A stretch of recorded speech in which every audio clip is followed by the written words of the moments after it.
કેમ છો મારા વાલા મિત્રો? તો કાઠિયાવાડી ચેનલમાં આપ સૌનું સ્વાગત છે. સુરજ દાદાને પ્રણામ કરી અને આપણે જવાનું છે આજે બગદાણા સેવા માટે. તો ચાલો મિત્રો, બગદાણા પહોંચી ગયા છીએ. આ છે સરસ મજાનું નિવાસ, જ્યાં સાધુ સંતો નિવાસ કરે છે.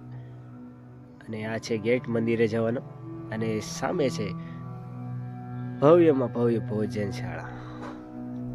સરસ મજાની ભોજનશાળા છે.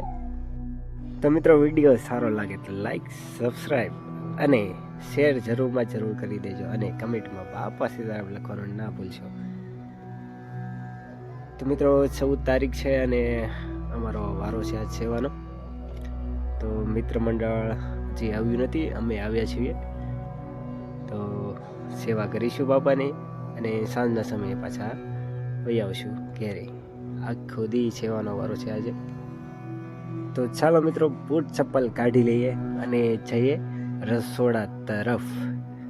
તો તમે જોઈ શકો છો, ભવ્ય ભોજનશાળા છે. લાખોની સંખ્યામાં ભાવિ ભક્તો બાપા સીતારામની પ્રસાદી લે છે. તો ભુજંગદાસ બાપાના આપણે દર્શન કરી લઈએ અને આપ સૌને દર્શન કરાવી. તો બોલો બાપા સીતારામ, જય સિયારામ, જય માતાજી.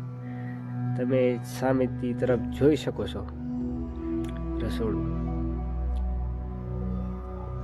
અને આ છે ભવ્ય ભોજન. તો દર્શન કરીને આપણે બીજી તરફ આવી ગયા છીએ, અને તમે જોઈ શકો છો બટેટા ઢગલા મોઢે ઉતારવામાં આવે છે. અહીંયા આ છે કોઠારું, જ્યાં બધું રાખવામાં આવે છે, મીઠાઈ ને એવું, લાડવા, બાપાની પ્રસાદી.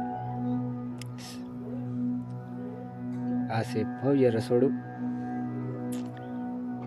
તો ચાલો મિત્રો, આપણે જઈએ રસોડાની તરફ ઉપર, જ્યાં શાક ને દાળની પ્રસાદી બની રહી છે. તમે જોઈ શકો છો, સરસ મજાના રીંગણાનું કટિંગ કરવામાં આવ્યું છે, અને સામેના ટબમાં બટેટાનું કટિંગ કરવામાં આવ્યું છે.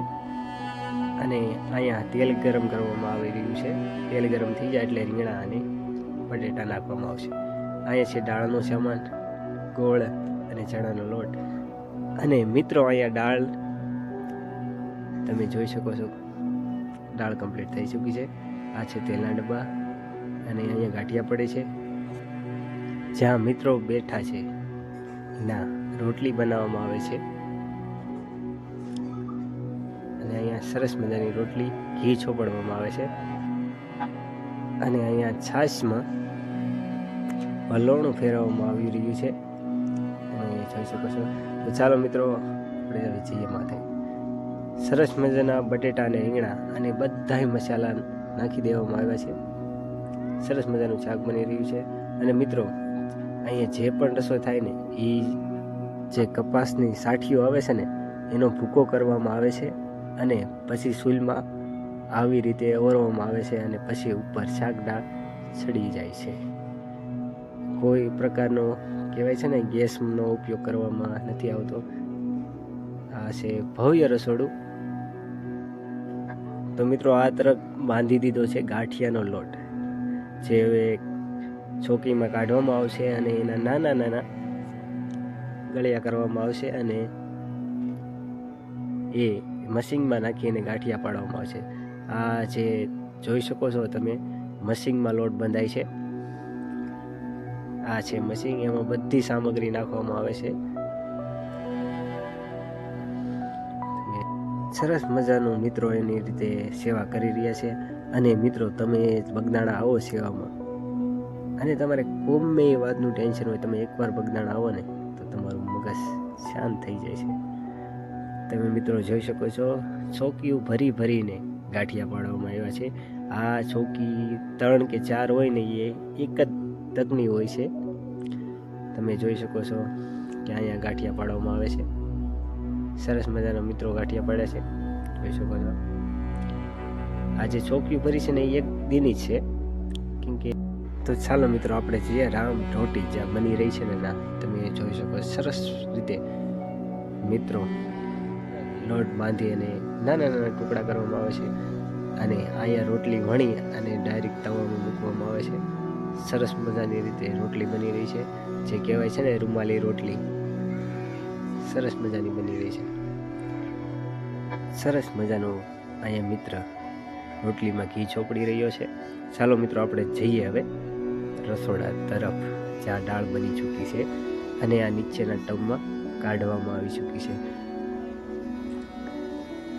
જે માથે વાલ છે ને એ ખોલવામાં આવે છે અને નીચે ટબ મૂકી એટલે એ આખું ભરાઈ જાય છે અને પછી દાળ કાઢવામાં આવે છે. સરસ મજાનો મિત્ર સેવા કરી રહ્યા છે. તો મિત્રો તમને સેવાનો મોકો મળે ને તો સેવા કરી લેજો. તો ચાલો મિત્રો આપણે જઈએ પાછા રામ રોટી તરફ. જોઈ શકો છો સરસ મજાની ઘી ચોપડવામાં આવી રહી છે રોટલીને. તો હવે જઈએ ભોજનશાળા તરફ. તમે જોઈ શકો છો ભવ્ય ભોજનશાળા છે અને પંગજમાં બેસાડીને જમાડવામાં આવે છે. અને અત્યારે તો સુવિધા થઈ ચૂકી છે ટેબલની.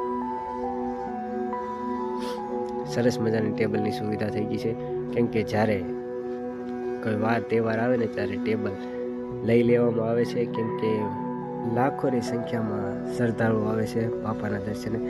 તો ચાલો મિત્રો, વિડીયો સારો લાગ્યો હોય તો લાઈક, સબસ્ક્રાઈબ અને શેર તો જરૂરમાં જરૂર કરી દેજો અને કમેન્ટમાં બાપા સીતારામ લખજો. સૌને બાપા સીતારામ. જય માતાજી, જય શ્રી રામ.